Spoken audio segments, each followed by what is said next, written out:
Hello, for my workshop, what I normally do, I start by telling the children a story. Sometimes an animal story, stories that have been told when I was little by my grandmother or my mother.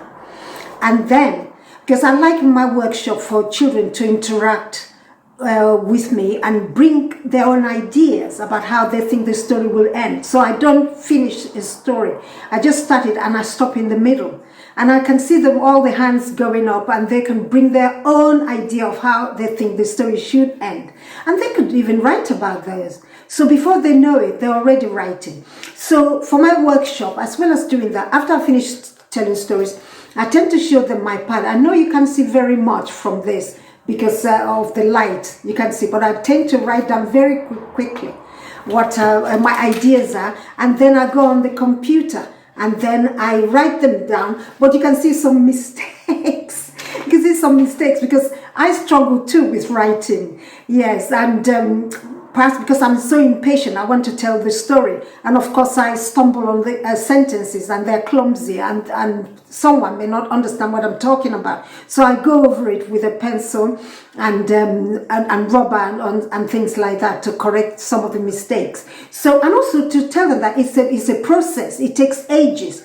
And like I said, I always encourage children to be giving a feedback immediately. They can even create their own characters for my own stories, and from there on immediately we are all talking about different aspects of the stories. I like to hear the children's voices about the stories I've told them, and in the workshop I like their contribution.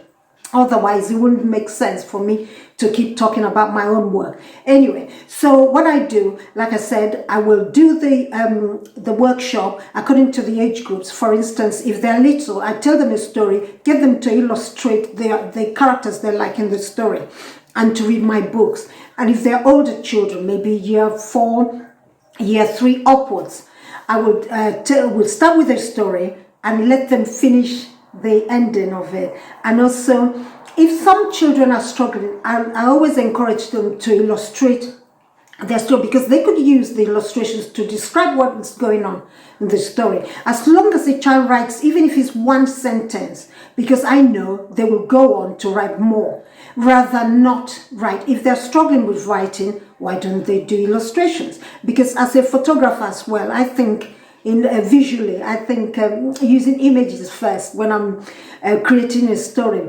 So it's quite nice to have maybe the drawing first and then the story comes. So, but I always try to tell that there's no wrong or right answer about writing a story. Is to make someone understand what you're talking about. Thank you.